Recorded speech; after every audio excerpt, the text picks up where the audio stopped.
بسم اللہ الرحمن الرحیم۔ السلام علیکم دوستو، حاضر ہوں لقمان حکیم کی حکمت بھری باتوں کے ساتھ، حقیقتوں کے ساتھ۔ دنیا میں اس سے زیادہ سخت چیز کوئی نہیں کہ تمہاری کسی کے ساتھ دشمنی ہو۔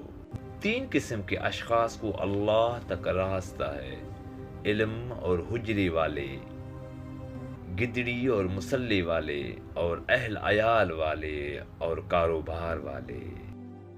جو بندہ جوان مردوں میں داخل ہوا، گویا وہ اللہ کی صحبت میں داخل ہوا۔ افسوس، اتنے ہزار بڑے آدمی، ہوشیار، مدبر اور مختلف صورتوں میں معزز، بوڑھے اور جوان، غفلت کے کفن میں حسرت کے خاک کے نیچے دب کے رہ گئے، مگر ایک بھی ان میں سے دین کی رہنمائی کے قابل نہ تھا۔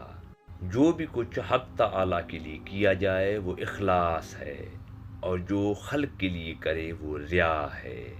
جاہل صوفیاء اور جاہل عالم سے پرہیز کرنا نہایت ہی ضروری ہے۔ رضا یہ ہے کہ انسان اطاعت الہی سے ایک قدم بھی باہر نہ رکھے۔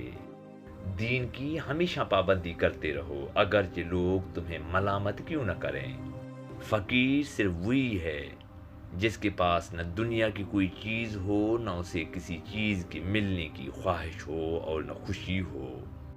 وہ زمانہ غربت اسلام کا جس میں علماء مفتون دنیا ہوں۔ نیک بخت وہ ہے جو نیکی کرے اور اللہ سے ڈرے، اور بدبخت وہ ہے جو بدی کرے اور مقبولیت کی امید رکھے اور دولت کی امید رکھے۔ ہنر دولت سے سیکھو، یعنی سیکھنے میں ذلت بھی اٹھانا پڑے تو اٹھا لو۔